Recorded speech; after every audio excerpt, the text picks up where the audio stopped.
غیر مقلدین یہ اعتراض کرتے ہیں کہ حناف کی کتابوں میں یہ لکھا ہے کہ استمناء بلیت جائز ہے، استمناء بلیت جائز ہے بلکہ زنا کے وقت واجب ہے۔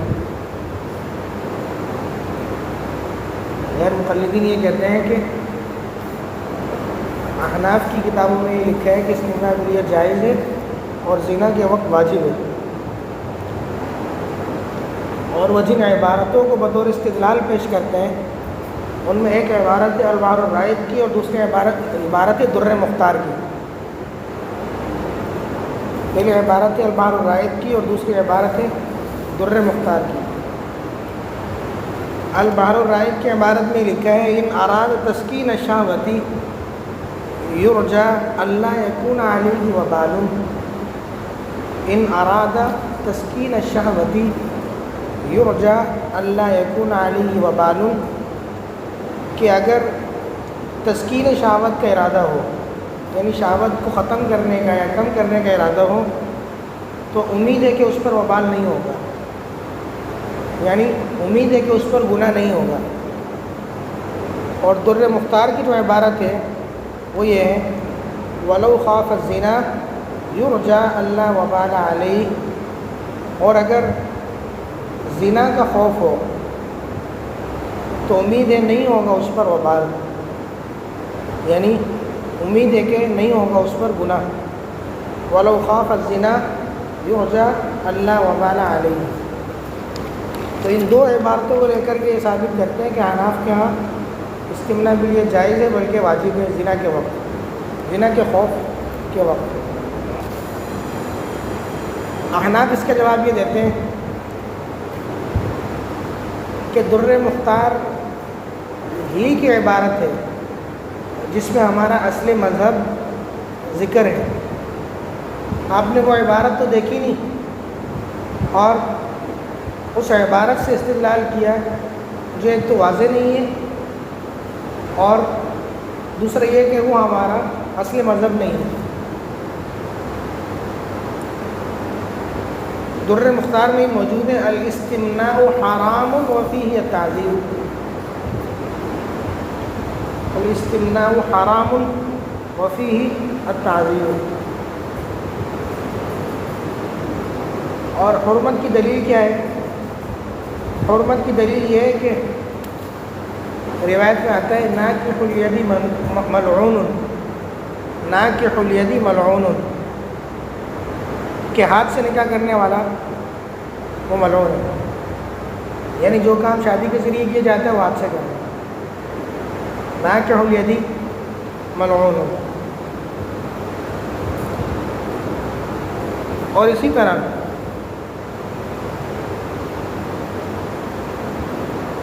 فتاوی شامیہ میں ہی یہ تفصیل بھی موجود ہے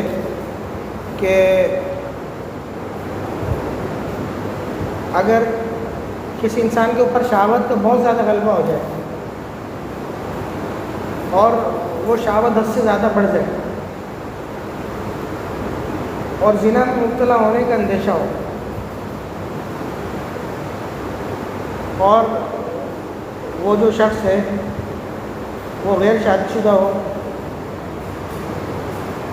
اور نہ اس کے پاس کوئی باندھی ہو نہ اس کی کوئی بیوی ہو، یا شادی شدہ ہو لیکن اس کی بیوی یا باندھی اس سے اتنی دور ہو کہ بغیر کسی مشقت کے اس تک پہنچنا ممکن نہ ہو، اس تک پہنچنے میں کوئی عذر ہو، تو اس وقت فقی ابو اللیث کا یہ قول ہے کہ اگر وہ شخص استمناء بلیت کر لیتا ہے اور زنا میں مبتلا نہیں ہوتا تو امید کی جا سکتی ہے اس بات کی کہ اللہ تعالیٰ اس سے پکڑ نہیں کرے گا، اللہ تعالیٰ اس سے پکڑ نہیں کرے گا، یرجا اللہ وبال علیہ، کہ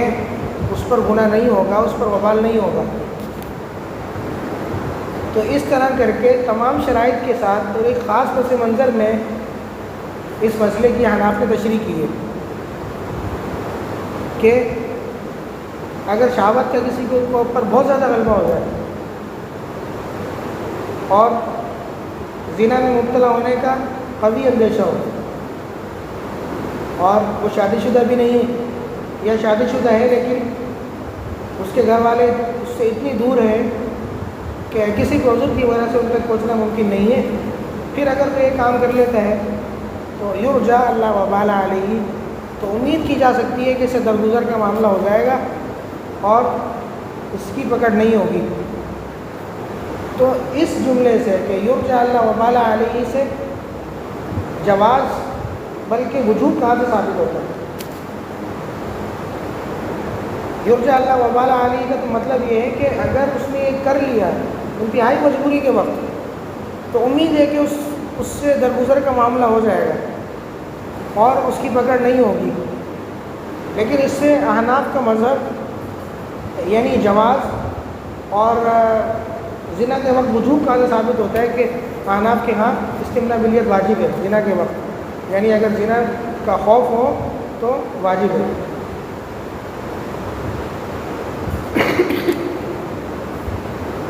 بلکہ احناف کا مذہب تو یہ ہے کہ اگر کوئی شخص صرف لذت حاصل کرنے کی وجہ سے یہ کام کرتا ہے اور کوئی ایسا خوف نہیں ہے، یعنی نہ زنا میں مبتلا ہونے کا خوف ہے نہ اس قسم کا کوئی اور مسئلہ ہے، صرف لذت حاصل کرنے کے لیے کرتا ہے، تو یہ سراسر حرام ہے، یہ حرام ہے۔ بلکہ علامہ حسکفی رحمۃ اللہ علیہ نے صاحب در مختار نے تو یہاں تک صراحت کی ہے کہ اگر کوئی شخص اپنی بیوی سے اپنی باندھی سے بھی عمل کرواتا ہے تو تب بھی وہ مکروہ ہے۔ یعنی آپ نے در مختار کے عبارت کو اٹھا کر اس مسئلے کی غلط تشریح کی اور اس مسئلے کو اس کے پس منظر ہٹا کر پیش کیا، جبکہ در مختار میں یہ لکھا ہے کہ اگر وہ یہ عمل اپنی بیوی سے کرواتا ہے یا اپنی باندھی سے کرواتا ہے تب بھی یہ مکروہ ہے۔ اور احناف کی طرف سے دوسرا جواب جو ہے مخالفین کو دیا جاتا ہے یا دیا جانا چاہیے، وہ یہ ہے کہ یہ اعتراض آپ لوگوں کی طرف سے ہے، جبکہ آپ لوگوں کی اپنی کتابوں میں یہ لکھا ہے کہ ضرورت کے وقت ان کے ہاں استمناء بلیت کی گنجائش ہے، غیر مقلدین کے ہاں، اور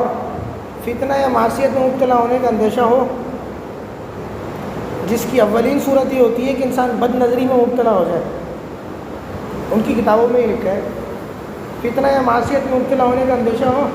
جس کی اولین صورت یہ ہوتی ہے کہ انسان بد نظری کے اندر مبتلا ہو جائے، تو اس صورت میں مستحب ہے کہ وہ یہ عمل کرے، اور کبھی کبھی تو یہ عمل واجب بھی ہو جاتا ہے، کبھی کبھی تو یہ عمل ان کا یہ مذہب ہے کہ واجب بھی ہو جاتا ہے۔